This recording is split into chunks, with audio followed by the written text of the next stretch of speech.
I don't know What's why I up? How was. you doing, man? Welcome I'm to the Dan Nelson Podcast Show. This is the place where we play and talk about the music you love. I'm excited to have you, man. I know I just met this brother at a homegoing service, and he was so kind to just let me play on that granddaddy motif. Or was it motif? No, it was the montage, wasn't it? it's the montage. The montage. Oh yeah, I played on the granddaddy. Yeah. There you go. Man, welcome to the show, man. Thank you, sir.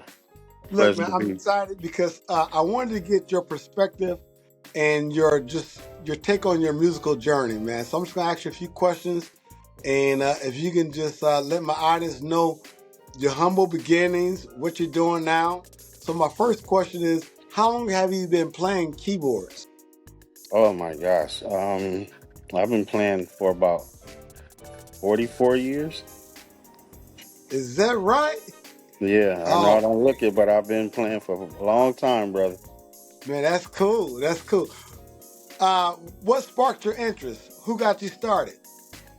Actually, at my church, New Pleasant Grove Missionary Baptist Church, years ago, there was a lady named Wanda. I think her name Wanda Brown or Wanda Williams. She Oh, was the organist at the time. Her and a guy named A. Toyce Brown, but it was her who sparked an interest because she used to every Easter she used to sing "I Find No Fault in Him." She could play the organ like I've never heard before and could sing, and that song just always was. It was something about that song, and just something about how she played, and it sparked interest. And then also, the other organist, he used to play a lot of jazz, so he grew up playing jazz, and so with those two, they just lit a bug in me. And then I also used to go to. My brother was playing organ at the time, where he was learning to play organ. He's actually ended up being a drummer, but I went to his piano lessons, organ lessons with him, and so I was around it at a young age. ah. So you infuse that jazz and that gospel together, huh? Yep, sure did. It's Cool, lovely. The best thing ever. cool, cool. What is your position at the church at this present time? Right now, I'm the minister of music at Christ Second Baptist Church and the House of Restoration in LA, but Christ Second Baptist is in Long Beach. I Okay, also assistant minister of music at Philadelphian Seventh Day Adventist Church on Saturdays. all right. Now this is just for some of the musicians that know you or may know of you. And what I want to ask you is this: as far as your gift that God has blessed you with, how often do you practice to enhance the gift? Not now, not often as I should, because working a 9 to 5 and then still doing learning the material, but also like send the material out to the band, the Right. singers. If a singer call out or can't make it, now you got to find another replacement. So you spend the time doing that. By the time you get home and then try to do all of that, and then still try to read the word and still try to have your spiritual connection time with God, it's like you want to practice, but Yeah. sometimes you be like, but most of the time I do a lot of, because I've been playing for so long, and the chord changes, the progressions, and Right. so you just fine tune when I get to church before rehearsal. So Okay. I make mental notes as I'm driving. So I'm constantly listening to the music all day. So like when I before I go to work, Uh, I get there early. I have my time in my car for about 45 minutes that read things, and then I listen to the music on my way home. If I'm leaving the house going to get me something to eat, I'm still constantly listening to my music. So it's okay. always a constant thing. But to sit down majority of the time, it's kind of hard and tough. It's not as easy it used to be when I was just playing and that's it. But when you gotta work that 9 to 5 and do Yeah, you your got the thing, family. Yeah. it's not as easy. But I still try to put a little time, but not as much as I should. But Okay. that So, comes over with time and knowing the material and just knowing the chord progressions, and it makes it wow. easier. Yeah. Right. So let me ask you this, because I've heard this, and I guess there's no right or wrong answer, but I've been told that even if you practice 15, 20 minutes a day, that'll keep your chops and your core progressions and all those things up, the Oh, muscle memory. That's pretty true. Most definitely, yeah, most definitely will, because your fingers do need to warm up and keep the blood flowing. Just keep your muscles and muscle memory going, because when you get older, I don't want to say, but arthritis may kick in or some other stuff, and then Man. your fingers may not move as fast. I admire those cats whose finger can still move fast, but everybody's different. Everybody has their lane. I stay Yeah. in my lane. I don't try to think I'm better than anybody else. There are a lot of people that are great, and there's always somebody greater than them. So you just be humble as a musician and just thank God for your gift, because it can be taken away at any given minute. You know what? Now I like that you said that because I was kind of gearing to my next question, but I want to commend you on that because when you just like humbly just say, "Hey, man, this keyboard is yours," I actually okay. Can you show me? I mean, I'm looking at that montage. And I'm like, "Whoa," because I'm not gonna lie to you, I'm a rolling and a chord man. Yeah. So I'm like, okay, at least show me where the piano or the Fender Rhodes sound is at. And you were so kind. And I guess my statement is this: sometimes, man, we run into people who will not help. How do you get over that process of people, kind of being snotty to you, as far as like your actual organ setup and people like, yeah, you got it. Don't worry about it. But you're looking for a different sound. How do you overcome stuff like that? First of all, you gotta say a quick prayer, because sometimes you forget where you are, and you forget. Sometimes you just have to not go take yourself back to the streets, Yeah. and just kind of remember that you're God's servant first, and Right. then try to. You never know what somebody's going through. You never know. They had a bad day, bad Yeah. morning. So just try to be kind to them, because what I've learned, sometimes people can be mean and angry, but if you be kind to them, most of the time that kindness will rub off, and Yeah. it will just shift their mood and shift that moment, and they can do nothing but be nice. And if they Yeah. still angry and agitated, then that's the evil spirit on them that you just gotta pray for. Right. Yeah. Well, man, I appreciate you saying that because the bottom line is I know we got to help one another, and the gift that God has given us. I mean, let's just face it, we can't take it with us. Right. So, I mean, if there's a different voicing on a D major chord that I like, I can show you whatever I'm playing, and vice versa, and that's the way Yeah. it should be because Yeah. we are getting older. And you mentioned the arthritis and not moving as fast. Then we got the next generation coming up. We got to be a Man. blessing to Man, and everything with them is computerized, so they're not playing by themselves. They got the whole kit and caboodle with them. So it's them. like, Right. we grew up playing. It was just me, the maybe the piano player, Right. and a drummer, maybe a drummer, or we didn't have bass players back in the day. Over Yeah. time, yeah, when I got to my teenage years, then maybe we had to make a three piece.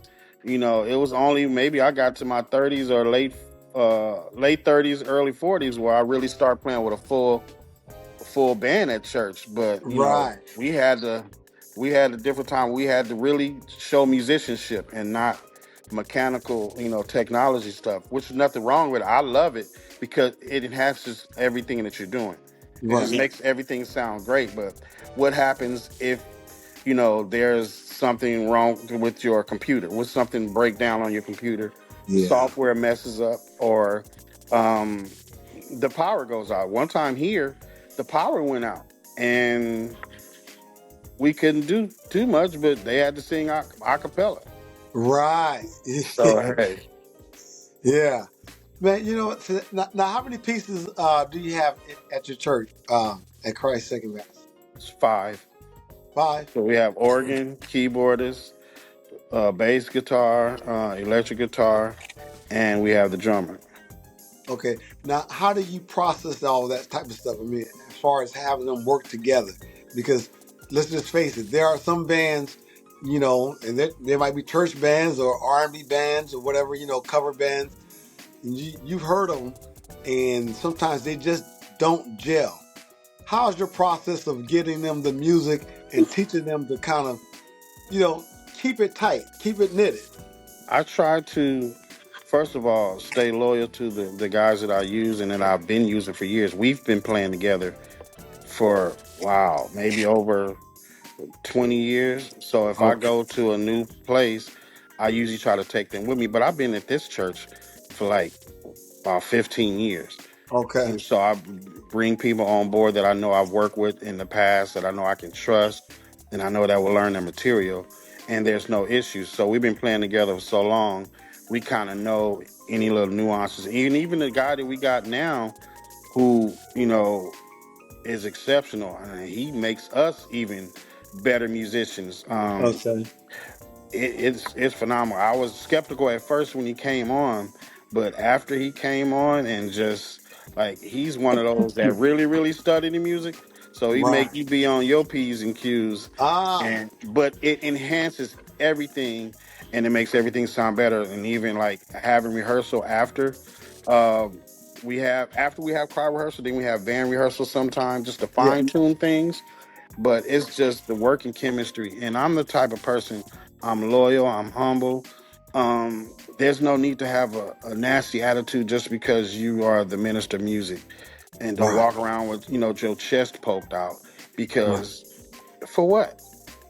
That Right. that position can be taken away, and you burning bridges or just being nasty.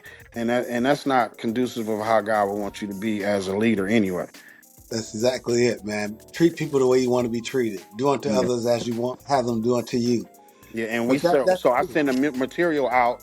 I try to ask my worship leaders to send the material Monday evening, no later than Tuesday afternoon, so we can fine tune, have time to learn stuff, and Okay. then go over it on Thursday nights when we have rehearsal. But I try to also make sure we get stuff in enough time so we don't have to rush and do stuff within that week. Like maybe Right. get it this week, and it's something we'll do next week. So it'll give us a chance to, just in case we have a busy week, if we Yeah. don't get to that stuff, because we got something else going on, like a big concert coming up, then we'll Uh, have enough time to do things as opposed to getting it right now, then rushing to try to learn it for Thursday, and then have to do it on Sunday, which I yeah. think is cool, but it sometimes it can get crazy.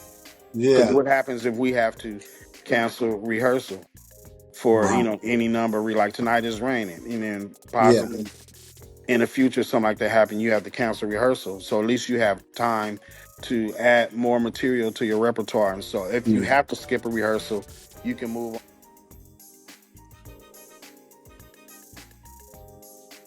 Yeah. I lost your audio. I lost your audio. Oh, sorry, Oh, somebody was there we go. calling and messed me up. Can you hear me? Yeah, I can hear you now. Yeah, somebody was calling and messed up. And so I Okay. don't know which you did hear, but it was just a little portion. But that's the gist of how we learn our music and gel and work together. Oh, I think somebody's at the door. Okay. All right. Well, we'll wrap it up. Let me just ask you just one question because you said something very important. You talked about the team that you built and the loyalty. Address that to the younger musicians, man, because I know they just play all of, not everybody, it's just the general thing, but some Mm-hmm. people just not loyal. How can you talk to the people about just the loyalty, the importance of it? It's about having integrity. It's about showing your true colors and character, because people have to learn how to trust you first of all, and Yeah, as part of being a leader, you have to be trustworthy. yeah, So if you don't show yourself trustworthy and loyal, you know, people will people gonna say things about you anyway, right, but right, you want your name to go around and say, "Oh man, you worked with so and so. Oh man, I love working with him. He's phenomenal. He looks out for us." And that's what I yeah, try to do majority of the time, look out for people. So if I'm doing something, and like most people, they'll call their boys to come play. And so if I right, know I can trust these guys to, handle the task at hand, and just to have been loyal in the past, I've had an instance where I used to play with Montel Jordan years ago, and the guy that was one of the keyboardists, he ended up missing a gig, so he was able to play and cover at my church. But what I Okay. found out when I got back, he tried to undercut me and was trying to get in, and I was told Whoa. that, and I was like, I mean, he was younger, but it's just like you have no loyalty and you just can't trust Yeah. everybody. So Right. you have once, maybe twice. I may give you a second chance, but you have once to burn me and do some shady stuff like that. Yeah. And I'm like, I won't use you. And so I'm the type of Man. person, I get calls here and there to, look for if somebody need a, organist, keyboardist, a Yeah. singer, a worship leader. So I outsource, musicians for different events and gigs. So you don't want to burn your bridges, young fellas. That's right. Yeah. Be That's loyal. true. Learn how to be loyal and trustworthy. That Yeah. makes a big difference. Man, look, Kevin, I know you got to go because you got your meeting at 6, but we're going to do this. We're going to pick up on a part 2, man, because you Okay. guys just giving out so much information, man. And Definitely. And this, what I won't do, I won't book this on the Thursday night when I have rehearsal because I didn't realize traffic was gonna be crazy. So when I got here, I yeah, was like, oh man. And so I'm like, I want to definitely have more time to, chop it up with you as opposed to, the 20 minutes I had. I was yeah, ready. Well, I was a little nervous at first. I'm like, but I'm ready. I'm ready. So man, yeah, look. definitely I would love to do this again, Daniel. Okay, because like I say, man, this goes on YouTube and it's on my Spotify and it goes all over the world. So people need to hear this, man. So I appreciate you, and we'll do a part 2 real soon. Definitely. Give me All a right, man, call. bless I'm you. ready. All right, bless you, brother. All right, bless you as well. All right. All right.